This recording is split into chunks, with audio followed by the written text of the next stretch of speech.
Good afternoon, boys and girls. Now today, class 12, lesson 6, discovery of genetic material and DNA. Genetic material तात्पर्य यह हुआ कि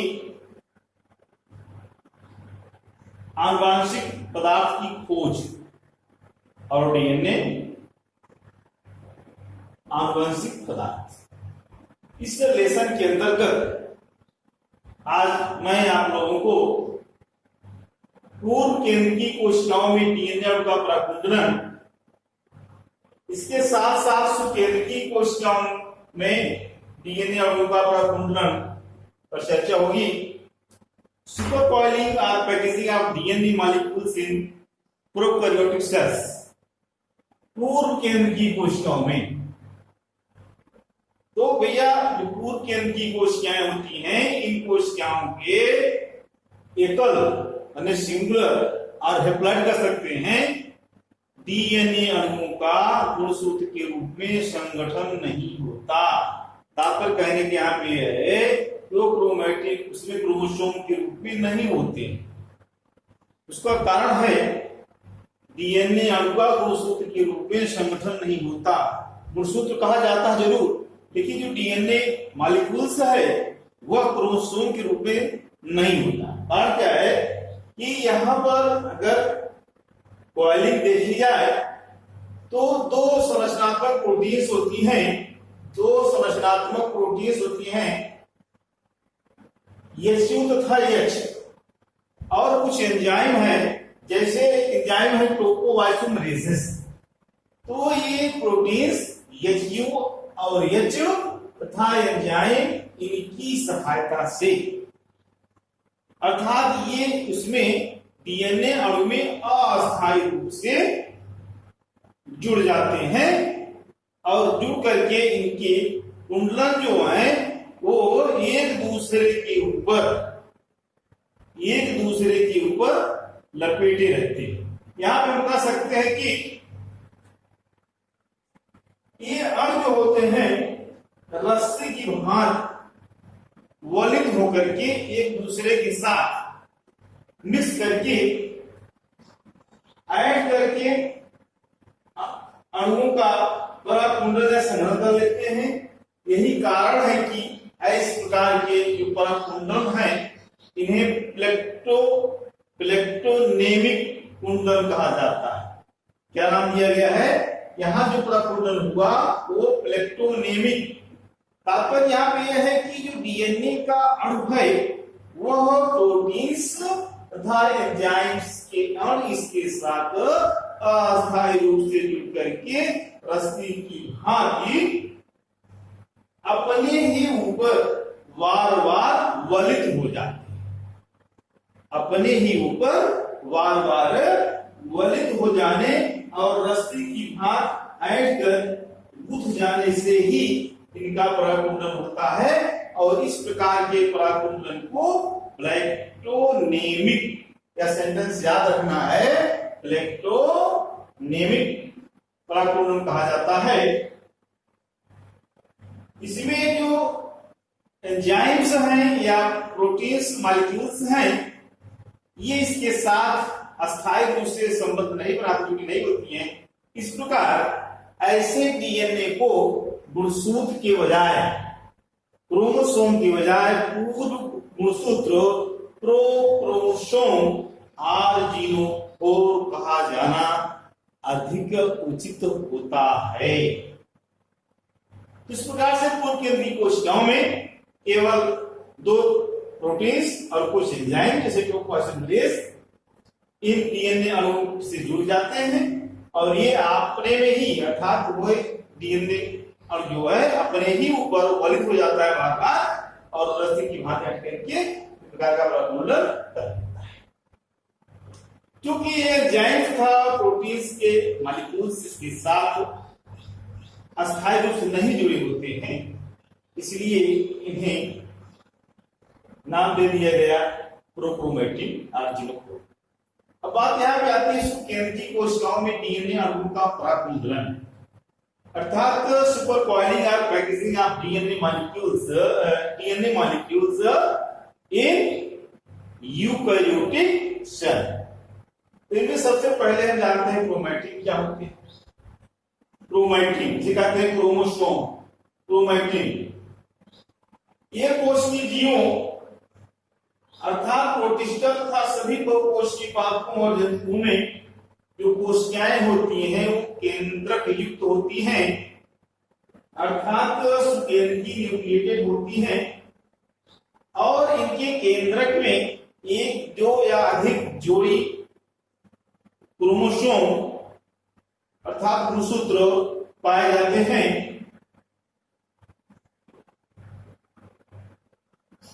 DNA अणुओं की जो ये सभी जोड़ियां होती हैं, अब बात यहां पे आती है कि डीएनए में होता क्या है। तो डीएनए होता है और इनके साथ साथ प्रोटीन और जुड़े होते हैं, और जो ये डीएनए और प्रोटीन जुड़े होते हैं ये मिलकर के बनाते हैं न्यूक्लियोप्रोटीन सम्मिश्र या न्यूक्लियोप्रोटीन कॉम्प्लेक्स कहलाते हैं। तो यह डीएनए प्रोटीन और डीएनए मिलकर के न्यूक्लियोप्रोटीन कॉम्प्लेक्स बनाते हैं और इन्हें ही नाम दे देते हैं हम क्रोमैटिन। क्या नाम देते हैं? क्रोमैटिन। तात्पर्य कार्य यहाँ पर है जब डीएनए के साथ प्रोटीन के अणु जुड़ जाते हैं तो न्यूक्लियोप्रोटीन कॉम्प्लेक्स बनता है और इस न्यूक्लियोप्रोटीन कॉम्प्लेक्स का नाम हो जाता है क्रोमैटिन और कैरियोटिन। अब यही कैरियोटिन अर्थात जो ये क्रोमैटिन डीएनए है, यह क्रोमैटिन डीएनए अर्थात इसे नाम दे देते हैं क्रोमैटिन तंतु या इसे कहते हैं क्रोमैटिन फाइबर। यहाँ पर जो डीएनए है वो एक फाइबर तंत्र के रूप में रहता है और ये क्रोमैटिन फाइबर जो है बहुत से क्रोमैटिन फाइबर एक दूसरे के ऊपर पड़े रहते हैं, एक जाल सा बना लेते हैं, तो नाम दे देते हैं क्रोमैटिन रेटिकुलम या क्रोमैटिन का जाल। अब यही जो क्रोमैटिन फाइबर होते हैं ये बार बार वलित होकर के बार बार जो है बल खा करके अर्थात ट्विस्टिंग करके ऐसे इस तरीके से ऐसे ट्विस्टिंग करके वलित होकर के बल खा करके क्या करते हैं?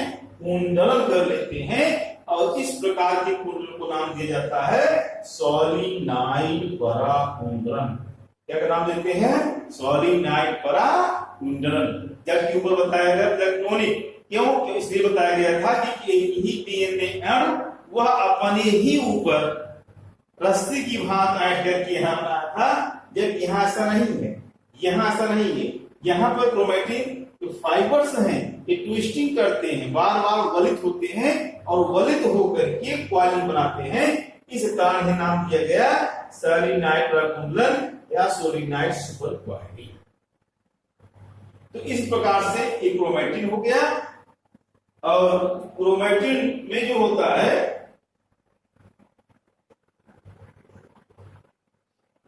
यहाँ पर बात बताई प्रोटीन की। तो प्रोटीन के बहुत से अणु होते हैं, कई प्रकार के होते हैं, उसी की चर्चा यहाँ हम करते हैं। प्रोटीन ऑफ क्रोमैटिन अर्थात क्रोमैटिन में कौन प्रोटीन होते हैं। तो डीएनए से संबंध प्रोटीन की मात्रा जो होती है इसके आधे से कुछ अधिक होती है, अर्थात डीएनए की जो अणु होता है और डीएनए के अणु से संबंध प्रोटीन की मात्रा इसके आधे से कुछ अधिक होती है। यहाँ पे जो प्रोटीन्स होती हैं दो प्रकार की प्रोटीन्स होती हैं, एक होती है हिस्टोन प्रोटीन्स और दूसरी होती है non histone protein. Histone protein total protein की 90% होती है और नॉन हिस्टोन प्रोटीन से गैर हिस्टोन प्रोटीन कहते हैं 10% होती है। हिस्टोन प्रोटीन्स जो होती हैं वो आकार में छोटी होती हैं, धनावेशित होती हैं और क्षारीय होती है। ये 5 प्रकार की होती है। कितने प्रकार की? 5 types, H1, H2A, H2B, H3 and H4। यहां पर जो H2A, H2B, H3, H4 है वो बराबर संख्या में होते हैं, जबकि H1 जो होती है वो बने के आधे में होती है। और इस प्रकार से ये आपस में मिलकर के डीएनए अणु के साथ क्रोमैटिन बनाते हैं। बात यहां आती है कि देखा गया है कि इन प्रोटीन संख्याओं का यह अनुपात तथा H2 H2A, H2B, H3 और H4। तात्पर्य कि H1 के साथ साथ H2E, H2B, H3 और H4 के अणुओं का रासायनिक संयोजन सारी सुकेंद्रीय कोशिकाओं में लगभग समान होता है। जितनी सुकेंद्रीय अर्थात यूकैरियोटिक कोशिकाएं हैं उनमें H2E, H2B, H3, H4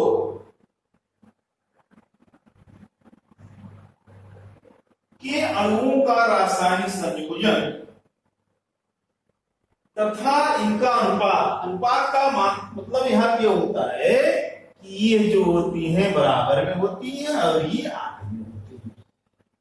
ये जितनी यूकैरियोटिक कोशिकाओं में है सब में समान होती हैं, लगभग समान होते हैं। इससे जीवाणुओं के अतिरिक्त सारे जीवों के एक ही लंबे वंशानुक्रम जीनोलॉजी का आभास होता है या आभास मिलता है।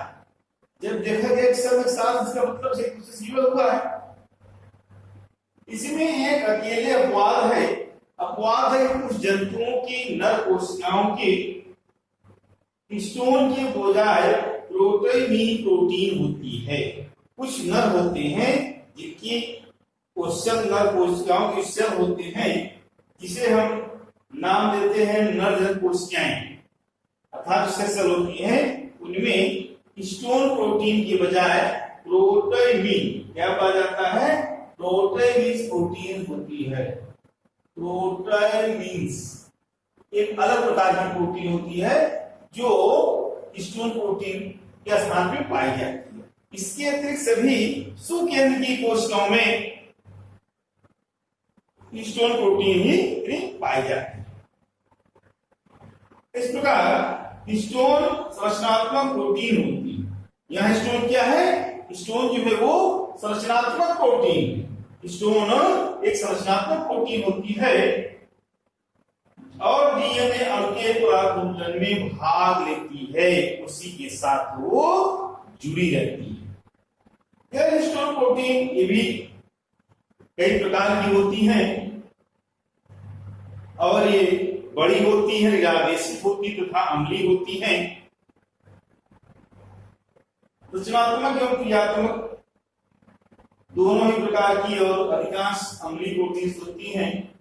यह जो नॉन हिस्टोन प्रोटीन होती है इनका जो कार्य होता है वह सुपर कॉइलिंग अर्थात पराकुंडलन, डुप्लीकेशन, द्विगुणन, रिप्लिकेशन, ट्रांसक्रिप्शन इन सब के कार्यों को कंट्रोल करने का कार्य करती हैं। अर्थात हम करते हैं पराकुंडलन, द्विगुणन, प्रतिक्रियांत्रण आदि के कार्य का ये नियंत्रण करती हैं। इस प्रकार आज की इस क्लास में आपको ये बताने का प्रयास किया गया कि पूर्व केंद्रीय कोशिकाओं में पराकुंडलन किस प्रकार से होता है और कैसे होता है, सुकेंद्रीय कोशिकाओं में पराकुंडलन किस प्रकार से होता है। अब हम जो है आपको डीएनए अणुओं का पराकुंडलन जो कल बताए थे कि वह 3 स्टेप में है। तो प्रथम स्टेप था प्राथमिक, द्वितीयक और तृतीयक।